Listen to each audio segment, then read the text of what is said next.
નમસ્કાર મિત્રો, હું રાજેશ તલાવડિયા યુટ્યુબ ચેનલની અંદર આપ સૌ બાળકોનું હાર્દિક સ્વાગત છે। તો જો બાળકો, અહીં આપણે વાતચીત કરીએ તો કે સ્ટાન્ડર્ડ તો કે 12 સાયન્સ સબ્જેક્ટ કે ફિઝિક્સ યુનિટ નંબર કહેશો બાળકો 4 એને કે ગતિમાન વિદ્યુત ભાર અને ચુંબકત્વ। હું કહેશો બાળકો ગતિમાન વિદ્યુત ભાર અને હું કહેશો બાળકો ચુંબકત્વ। આજનો આપણો લેક્ચર નંબર આમ જો તો 22 છે। આજનો આપણો ટોપિક જોઈએ તો સોલેનોઇડ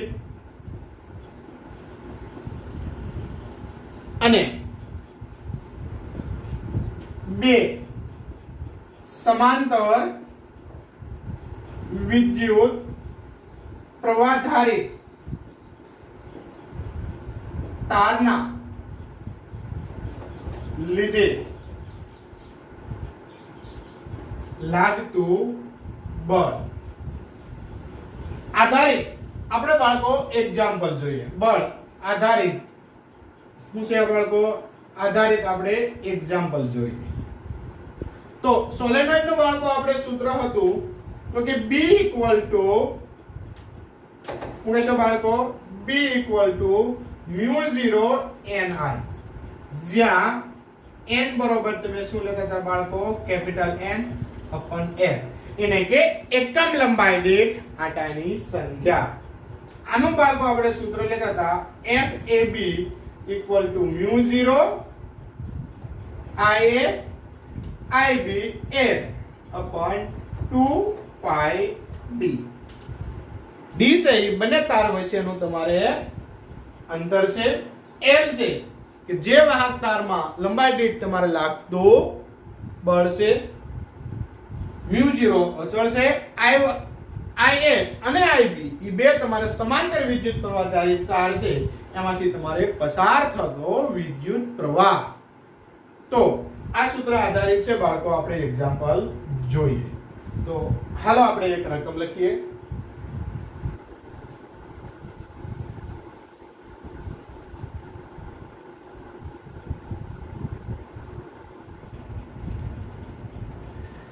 તો જો અહીંયા તમને રકમમાં આપેલું છે 4 સેમી અંતરે રહેલા બે લાંબા સીધા અને સમાંતર તાર A અને B માંથી 8 એમ્પિયર અને 5 એમ્પિયર વિદ્યુત પ્રવાહો એક જ દિશામાં તમારે વહે છે।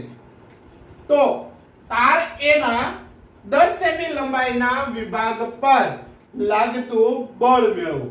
એટલે કે માનો કે આ એક તાર છે તમારે, હું કહેશો બાળકો આ તમારે જે તાર છે એ A તાર છે, આ તમારે બીજો તાર છે એ B તાર છે, ઠીક છે। આ તમારે બંને વચ્ચેનું અંતર તમારે કેટલું છે બાળકો? 4 સેમી છે। કેટલું અંતર છે? 4 સેમી છે। તાર A માંથી કેટલો વિદ્યુત પ્રવાહ? તો કે આમાંથી 8 એમ્પિયર વિદ્યુત પ્રવાહ પસાર થાય છે, આમાંથી 5 એમ્પિયર। આ વિદ્યુત પ્રવાહ છે એને IA કયો, આ વિદ્યુત પ્રવાહ છે જેને તમે શું કહેશો બાળકો? IB કયો। તો આ તાર છે એના 10 સેમી લંબાઈ દીઠ અને 10 સેમી છે તમારે લેવાનું છે લંબાઈ દીઠ તમારે લાગતું બળ છે એ તમારે બાળકો મેળવવાનું છે। તો આને તમે શું કહેશો બાળકો? આને તમે D કહેશો અને આ તમારે શું થઈ ગયા બાળકો? L, ઠીક છે। અને બંને વિદ્યુત પ્રવાહ એક જ દિશામાં છે માટે આકર્ષી પ્રકારનું તમારે શું થશે બાળકો? બળ લાગશે। તો જો હવે અહીંયા આપણે આકૃતિની કોઈ જરૂરિયાત નથી, ફોર્મ્યુલામાં કિંમત મૂકી અને ડાયરેક્ટ છે એ આપણે કેલ્ક્યુલેશન બાળકો કરી શકીએ છીએ। તો હાલ આપણે ગિવન ડેટા લખીએ અને ડાયરેક્ટ આપણે કેલ્ક્યુલેશન કરીએ। તો જો અહીંયા ગિવન ડેટા લખીએ એટલે હું કહીશું બાળકો અહીં D બરાબર કેટલા છે? 4 સેમી। મીટરમાં ફેરવો એટલે 4 × 10⁻² મીટર। તાર A અને B માંથી વિદ્યુત પ્રવાહ અહીંયા તમે લઈ લો IA બરોબર કેટલા છે 1 એમ્પિયર અને IB એના બરોબર કેટલા છે 5 એમ્પિયર. એક જ દિશામાં છે. દિશા કેવી છે? એક જ દિશા. તાર A ના એટલે કે હું કીધો L બરોબર હું કીધો બાળકો 10 સેમી મીટરમાં ફેરવો 10 into 10 ની -2 ઘાત મીટર. તો વિભાગ પર લાગતું બળ એટલે હું કહે છે બાળકો F મેળવવાનું છે. તો અહીંયા સૂત્ર આપણે શું છે બાળકો? તો કે સૂત્ર બાળકો આપણે એવું થાય છે અહીંયા FAB equal to μ0 IA IB L upon 2 pi B. Okay છે બાળકો 2 pi B. આની અંદર બાળકો તમે કિંમત મૂક્યો તો જો μ0 ની કિંમત તમે બધા બાળકો જાણો છો કેટલી છે? તો કે 4 pi into 10 raised to -7. IA તો કે 8 એમ્પિયર IB यानी कि 5 एम्पियर L यानी कि 10 into 10 raised to -2 मीटर. ठीक है बाळको?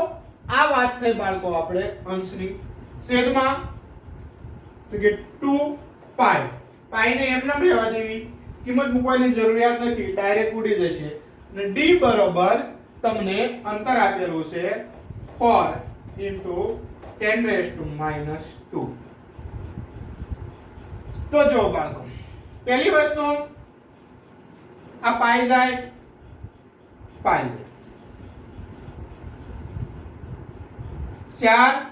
4 દુ 8 એની સાથે 8 આ -2 ઉપર જાય એટલે પ્લસ એટલે કે આ -2 અને આ -2 તો અહીંયા જો કેટલા વધ્યા બાળકો 4 મલ્ટીપ્લાય 5 એટલે કે 20 ગુણ્યા 10 એટલે કે 200 into 10 raised to -7.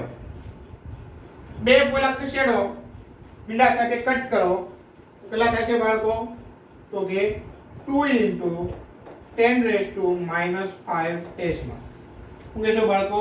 2 into 10 raised to -5 sorry બળ છે તો એનો એકમ આવશે બાળકો ન્યૂટન. આ તમારે FAB છે. હવે 2 into 10 raised to -5 ન્યૂટન નું તમારો થશે બાળકો બળ લાગશે. પરંતુ આ બળ કઈ રીતે લાગશે?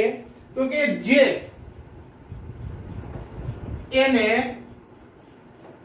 લંબરૂપે B તરફ જો જે વિદ્યુત પ્રવાહની દિશા એક જ છે એટલે કેવા પ્રકારનું લાગશે બાળકો? આકર્ષી પ્રકાર. B તરફ આકર્ષી પ્રકારનું બળ લાગશે. ઠીક છે બાળકો? તો આ આપણે બે સમાંતર સીધા લાંબા તારને કારણે કોઈ પણ એક તારના વિભાગ ઉપર લાગતું બળ છે. ઠીક છે બાળકો? તો આ રીતના તમને MCQ અથવા તો તમને એક્ઝામ્પલ પૂછાય તો તમને બાળકો ગણતરી આવડવી જોઈએ. હાલ એના પછીનો આપણે નેક્સ્ટ એક્ઝામ્પલ જોઈએ.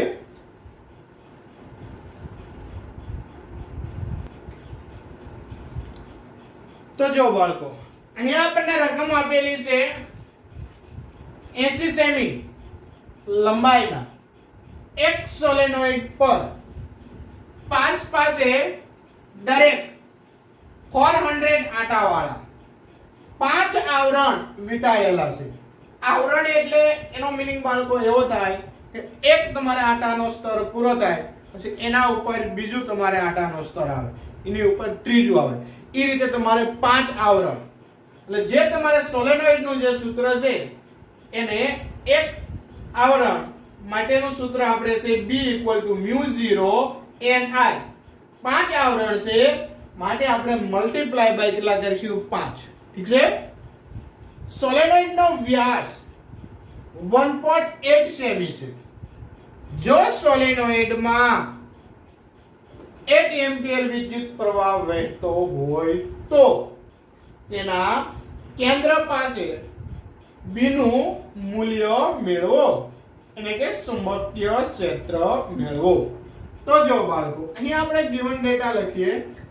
હું કહીશું બાળકો ગિવન ડેટા લખીએ તો કે લંબાઈ એટલે કે L બરાબર 80 સેમી, મીટરમાં ફેરવો એટલે 80 × 10⁻² મીટર. કેટલા આટા કીધા છે? 400. તો કે 400 શું છે? આટા છે. કેટલા આવરણ છે? તો કે 5 આવરણ છે. સોલેનોઇડ નો વ્યાસ D 1.8 સેમી, એટલે કે 1.8 × 10⁻² મીટર. કેટલો વિદ્યુત પ્રવાહ પસાર થાય છે સોલેનોઇડ માંથી? તો કે I બરાબર 8 એમ્પિયર. તો કેન્દ્ર પાસે ચુંબકીય ક્ષેત્ર એટલે કે B એટલે કે કેન્દ્ર પાસે. ઠીક છે બાળકો? તો જો અહીંયા તમે શું કહેશો બાળકો? અહીં કેન્દ્ર પાસે ચુંબકીય ક્ષેત્ર હું કહીશું B = μ0 n μ0 ni, જ્યાં હું કહીશું બાળકો જ્યાં n બરાબર કેપિટલ N upon L તથા 5 આવરણ છે. કેટલા આવરણ છે બાળકો? 5 આવરણ છે. એટલે તમારે 5 એની ઉપર સ્તર છે તો મલ્ટીપ્લાય બાય તમારે 5 કરવા પડશે. તેથી સૂત્ર શું બનશે? B = μ0 n upon L into I. આને મલ્ટીપ્લાય બાય તમારે કેટલા કરવાના? જેટલા આવરણ એટલા મલ્ટીપ્લાય. 5 આવરણ તો 5 મલ્ટીપ્લાય કિંમત મૂકો. μ એટલે કેટલા કરશો? 4π 10⁻⁷.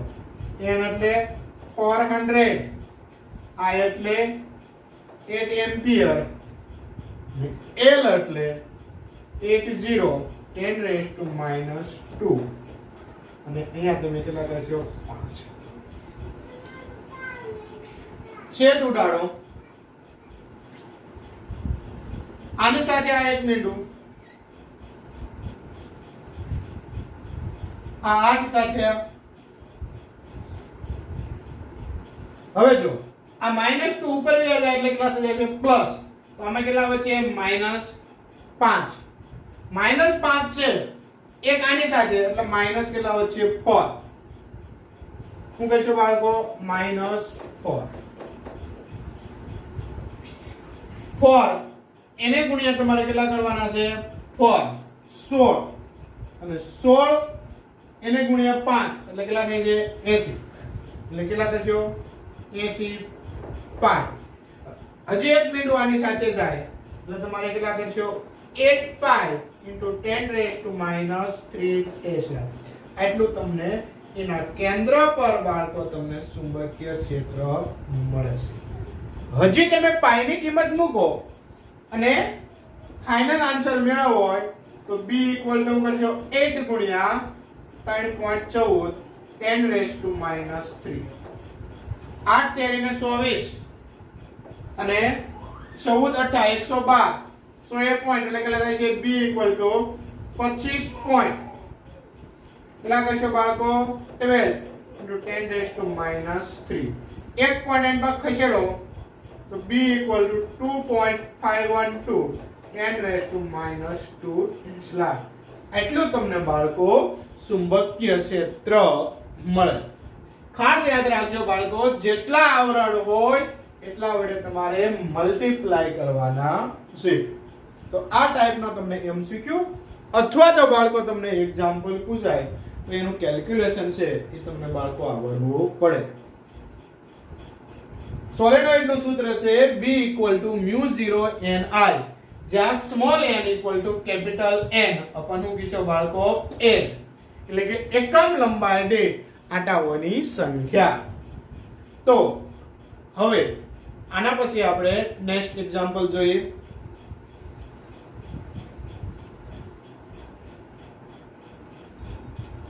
તો જો બાળકો અહીંયા આપણને કીધું છે પાસ પાસે વીંટાળેલા 100 આંટા વાળું 10 સેમી ત્રિજ્યાનું એક વર્તુળાકાર ગુસળું 3.2 એમ્પિયર વિદ્યુત પ્રવાહ ધરાવે છે. તો ગુસળાના કેન્દ્રમાં ચુંબકીય ક્ષેત્ર કેટલું હશે? તો અહીંયા બાળકો આપણે એક ગિવન ડેટા લખીએ. n બરાબર 100 આંટા, ત્રિજ્યા આપી છે r ઇક્વલ ટુ 10 સેમી, એને કે 10 into 10⁻² મીટર. વિદ્યુત પ્રવાહ એને કે I બરાબર 3.2 એમ્પિયર. ચુંબકીય ક્ષેત્ર પરંતુ કેન્દ્ર પાસે. સૂત્ર આપણે જાણીએ છીએ. શું કહીશું? હવે ગુસળાના કેન્દ્રમાં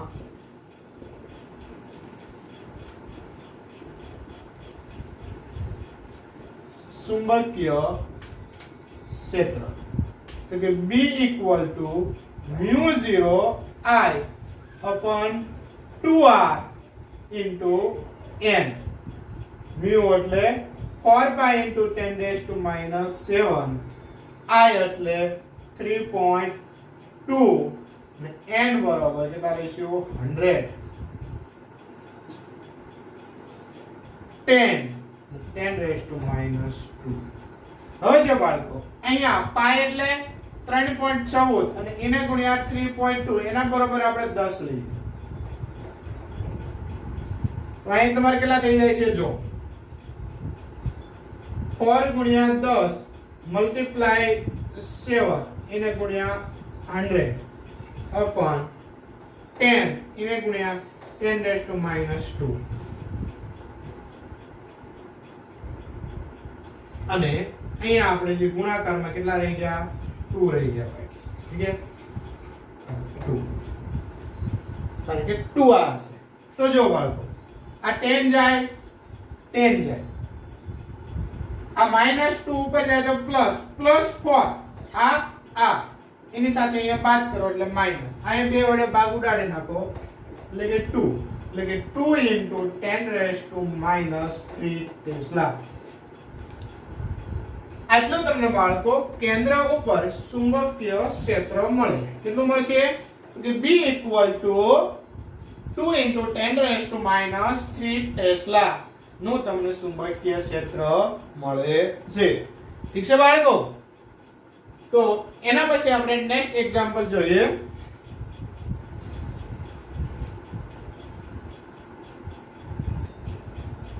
આના પછી નેક્સ્ટ એક્ઝામ્પલ ઉદાહરણ નંબર 10.4.10. ઉદાહરણ નંબર બાળકો આપણે ટેક્સ્ટ બુક નું છે 4.10, જે તમારે F equal to IL cross B, તેથી F બરાબર ILB sin થીટા. આ સૂત્ર આધારિત છે જેને તમે હોમવર્કમાં લેજો. ઠીક છે બાળકો? તો આ વિડિયો લેક્ચર છે અહીંયા સુધી આપણે રાખશું. જય હિન્દ.